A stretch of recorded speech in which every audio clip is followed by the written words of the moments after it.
आज मैं आपके साथ शेयर करूंगी गेहूं के आटा के बहुत ही अच्छे गोलगप्पे। एकदम बिल्कुल सारी पूड़ियाँ फूली फूली बनेगी। तो मैंने यहाँ पर 1 कप भर के गेहूं का आटा ले लिया है। वही गेहूं का आटा है जिससे रोज रोटी बनाते हैं। आज मैं बहुत ही आसान तरीके से आपको बनाना बताऊंगी। यदि आपने मेरा वीडियो देख लिया है और फिर आपने इस रेसिपी को बनाएंगे ना तो बहुत ही अच्छी रेसिपी बनेगी। मेजरमेंट के लिए यदि आपके पास कप ना हो तो आप यहाँ पर कटोरी का भी यूज कर सकते हैं।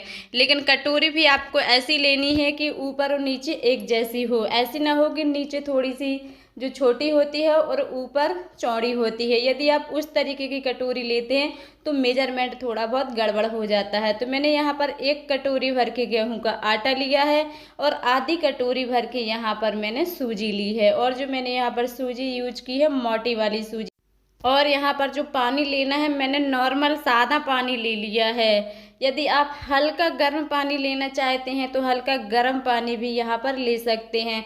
बहुत ज़्यादा नहीं, हल्का गुनगुना पानी से आप इस आटे को लगा सकते हैं। यहाँ पर जो मैंने यहाँ आधा कप भर के सूजी ली है ना, आप सूजी को थोड़ी बहुत बढ़ा भी सकते हैं। यदि आप पहली बार गोलगप्पे बना रहे हैं तो यहाँ पर आप 1 कटोरी या फिर 1 कप सूजी लेना है और 1 कप ही आपको आटा लेना है। तो बहुत अच्छी एकदम बिल्कुल क्रिस्पी और फूली फूली सारी पूड़ियाँ आपकी बनेगी। तो यहाँ पर जो आटा लगाना है, आटा को अच्छे से मसल मसल करके गूंथना है। एकदम बिल्कुल सॉफ्ट हो जाता है आटा। देखो इस तरीके से मैंने थोड़ा सा इसको पटक पटक करके अच्छे से सूजी को यहाँ पर सॉफ्ट कर लिया है। और आटा जो लगाना है ना तो ज़्यादा हार्ड लगाना है ना ही सॉफ्ट लगाना है। जैसा आप रोटी के लिए आटा लगाते हैं ना उससे थोड़ा सा हार्ड लगाना है। तो अब इस तरीके से या तो फिर आप इसे किसी भी कपड़े से अच्छे से ढक करके रख दीजिए या फिर पन्नी में बांध करके रख दीजिए। देखो मैंने यहाँ पर जो गिलास लिया था, आधा लीटर का गिलास था, उसमें से थोड़ा पानी बचा है और सारा पानी इसमें लग गया है। इसको मैंने 30-35 मिनट के लिए रेस्ट के लिए छोड़ दिया था। बहुत अच्छे से आटा एकदम बिल्कुल सॉफ्ट हो चुका है। देखो हाथ से जब आप इस तरीके से इसको पकड़ेंगे ना तो बहुत ही सॉफ्ट आटा लग रहा है। तो यहाँ पर यदि आप छोटी छोटी सी लोइयों को कट करके पूड़ी बनाना चाहते हैं तो वैसे भी आप बना सकते हैं।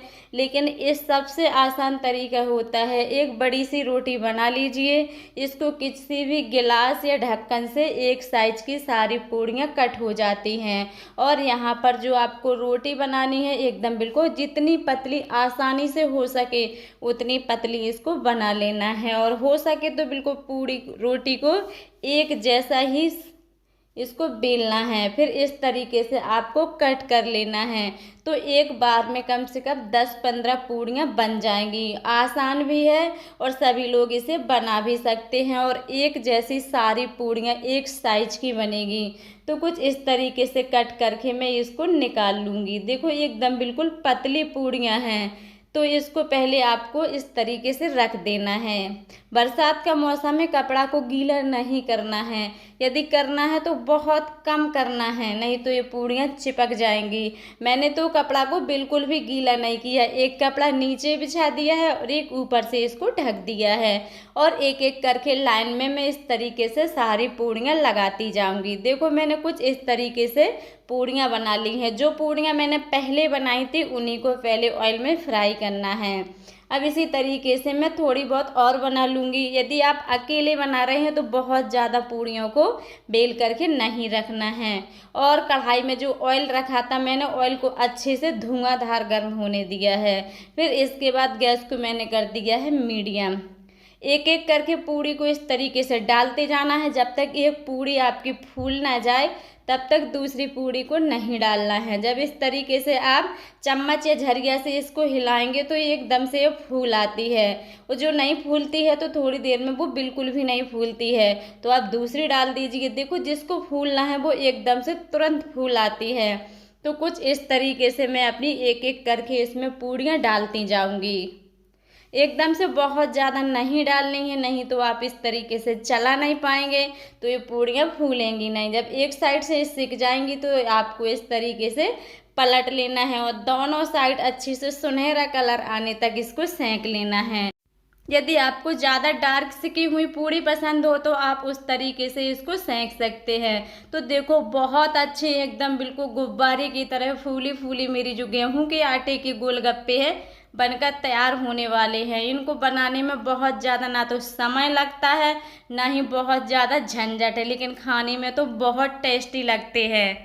मैं आपको आज सिर्फ गोलगप्पे बनाना बताऊंगी। यदि आपको इसका मसाला या फिर आलू का मसाला या फिर चाट का मसाला या फिर पानी आपको बनाना सीखना हो तो मुझे कमेंट करके बताना, तो मैं आपको ज़रूर से उसका वीडियो डालूंगी। तो कुछ इस तरीके से मैंने अपनी जो पूड़ियाँ हैं बना करके तैयार कर ली हैं। बहुत अच्छी सारी पूड़ियाँ फूली हुई हैं, थोड़ी बहुत है जो नहीं फूली हैं, लगभग लगभग काफ़ी पूड़ियाँ मेरी फूल चुकी हैं। तो देखिए दोस्तों मेरे सारे गोलगप्पे बन करके तैयार हो चुके हैं। और पहले मैंने मटर को बना करके रखा था, तीखा वाला मसाले वाला पानी भी बना करके रखा था। यदि आपको इसकी वीडियो चाहिए हो तो मुझे कमेंट करके बताना, मैं ज़रूर से आपको बनाना बताऊंगी। आज जो मैंने पानी बनाया है ना बहुत ही अच्छा एकदम बिल्कुल तीखा खट्टा पानी बना करके तैयार किया है। बहुत ही अच्छे क्रिस्पी गोलगप्पे बने हैं। सारे गोलगप्पे एकदम बिल्कुल फूले फूले हैं, देखो कितने अच्छे करारे बने हैं।